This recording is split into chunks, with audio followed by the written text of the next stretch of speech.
What up, guys? In this video I want to talk about another classic nice guy mistake. You know, a man who's just overly nice and thinks that he can get women attracted to him by being overly nice. And this mistake would be to when men try to become what he hears a woman explaining that she wants. And I'll explain what I mean by this. Is that maybe you had a friend, a girl, maybe you were in the friend zone or something like that, and she had a boyfriend, and you liked this girl, and she kept telling you, oh, I just wish he would be nicer, I just wish he would be less stubborn, I just wish that he was, had more free time for me. So then what happened is that you thought to yourself, oh, well, I'm that guy. I'm the nice guy, so who has lots of free time for her. So I'm just gonna, expand on that, and I'm gonna be nicer, and I'm gonna even give her more of my free time, and I'm gonna even be more compromising and everything like that, so I can get her, or I can get other women, because this is what women seem to want. But what you fail to realize, and what I finally, kind of came to the conclusion, is that you can't really win totally with women, because for every positive fantasy that they have, they also have like an opposite negative fantasy, and they constantly cycle back and forth.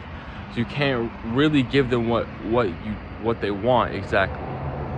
So for example, the woman might say, oh, I want a man who's very sweet and compromising, and he cares about my feelings, and he has all this free time for me and stuff like that. That's one of her fantasies, okay?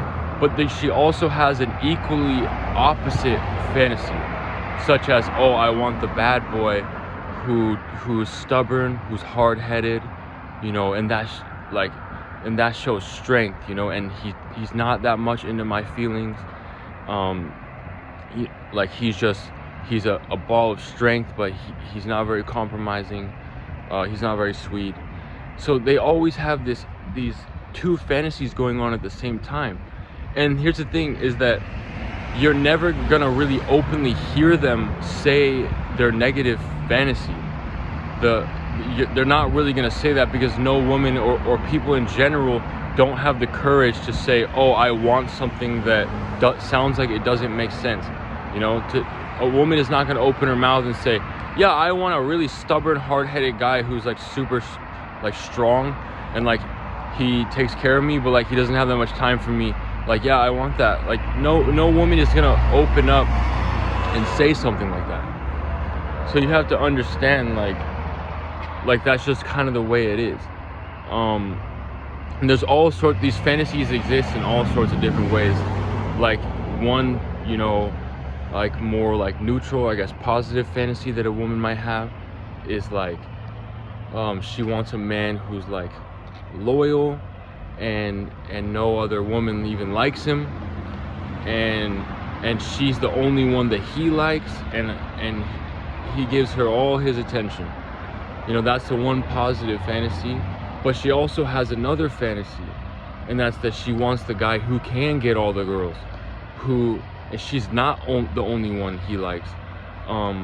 He's maybe not super loyal. Maybe she's caught him texting other women multiple times, because this signals, again, strength.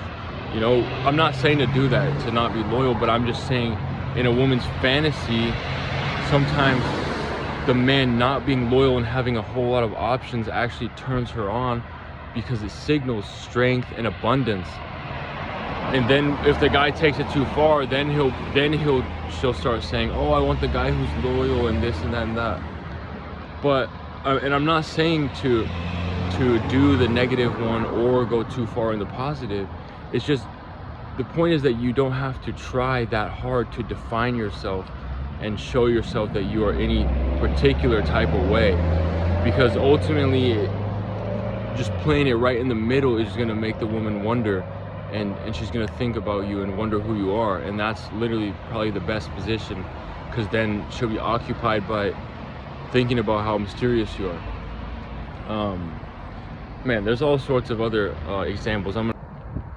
So there's probably many more of these, you know, equal opposite fantasies that exist with women. If you can think of any other ones, just drop it down below. And the point of this video isn't to, you know, tell you to go in either direction, like give her, you know, positive fantasy or the negative one. That's not what I'm saying. The point is just to understand that you don't really need to define yourself either way, like try too hard to define yourself as a safe guy or as a loyal guy or something like that, or define yourself as a bad boy. Like, you don't need to do any of that. You can just stay in kind of the middle, and you know, or sometimes you're gonna act in various ways, but you don't have to try so hard to be any one thing. Because what happens with women is the second you go too far in one direction, then she's gonna start fantasizing about having the other fantasy. You know, so that's why, as I was talking about in the starting of the video, you know, you overhear a woman talking about her boyfriend saying, "Oh, he's so distant," or "He doesn't give me enough affection. I just want more affection from him." But then if you gave the girl a lot of affection, she'd start fantasizing about the opposite. "Oh, I love that mysterious guy that I met the other day. You know, he doesn't seem to care about me much, so it's really interesting." So, you know, now she'll start fantasizing about him. So you don't have to try too hard, because the woman's fantasy is just gonna flip-flop back and forth, you know. So if you're in the middle, not that you have to try to be, but if you're in the middle and she can't really figure out what you are, it's not really a bad place to be. That's kind of okay, maybe ideal. All right, peace out.